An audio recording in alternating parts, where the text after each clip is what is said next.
घरफोडीसह जबरी चोरी व दुचाकी चोरी करणाऱ्या संघटित टोळीतील तिघांवर पोलीस आयुक्त एम. राजकुमार यांनी मोक्कांतर्गत कारवाई केली आहे.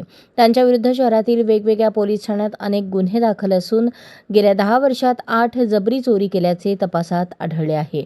बसण्णा सत्तू शिंदे वय 30 राहणार न्यू शिवाजीनगर गोंधळी वस्ती सोलापूर, अक्षय सीताराम कांबळे वय 24 राहणार भारतरत्न इंदिरा गांधीनगर गेंटाळ टॉकीजमागे सोलापूर व सूरज उर्फ भैया गुंडप्पा सुरवसे वय 31 राहणार सर्वदे नगर विडी कुरकुल सोलापूर अशी मोक्कांतर्गत कारवाई झालेल्यांची नावे आहेत. कर्नाटकातील लचँड तालुका इंडी जिल्हा विजयपूर येथील अर्जुन मल्लप्पा मुजकोंड हे 25 नोव्हेंबर 2024 रोजी पिकअपमध्ये 40 पोती कांदा 10 पोती उडीद घेऊन बाजार समितीत आले होते. मध्यरात्रीनंतर पहाटे 3च्या सुमारास त्यांच्या वाहनातून धान्याची पोती चोरणाऱ्या तिघा अनोळखी इसमांनी गळ्यात चाकू लावून धमकावून मोबाईल व 3600 ची रोकड लुटून नेली. तसेच त्यांनी कोणास सांगितल्यास परत इथे आल्यास जीवे मारण्याची धमकी दिली होती. हवालदार महेश शिंदे यांना मिळालेल्या माहितीनुसार पोलिसांनी 28 नोव्हेंबर 2024 रोजी बसण्णा व अक्षय यांना ताब्यात घेतले.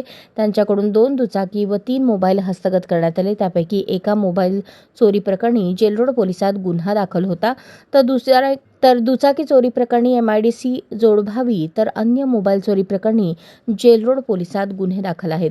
पोलीस तपासात त्यांचा तिसरा साथीदार सूरज असल्याचे निष्पन्न झाले. तर नाटकेनंतर ओळख परेडमध्ये फिर्यादी मुजगोंड यांनी ओळखले. बसण्णा याच्याविरुद्ध 2008 ते 2024 या कालावधीत वाहन चोरी, घरफोडी, जबरी चोरी, दरोड्याची तयारी, खुनाचा प्रयत्न असे 57, अश्रय याच्यासारखी विरुद्ध चोरी, जबरी चोरी, खुनाचा प्रयत्न असे 8 तर सूरज याच्याविरुद्ध दुखापत, जबरी चोरी, घरफोडीचे 8 दखलपात्र गुन्हे असते. जेलरोड पोलीसचे पोलीस निरीक्षक शिवाजी राऊत यांनी तिघा संशयितांवर मोक्कांतर्गत कारवाईचा प्रस्ताव आयुक्तालयाकडे पाठवला. पोलीस उपायुक्त दीपाली काळे, विजय कबाडे यांनी या प्रस्तावाची पडताळणी करून पोलीस आयुक्त एम. राजकुमार यांच्याकडे तो पाठवला. त्यांनी शुक्रवारी त्याला मान्यता दिली. या प्रकरणी सहाय्यक पोलीस आयुक्त प्रताप पोमण तपास करत आहेत.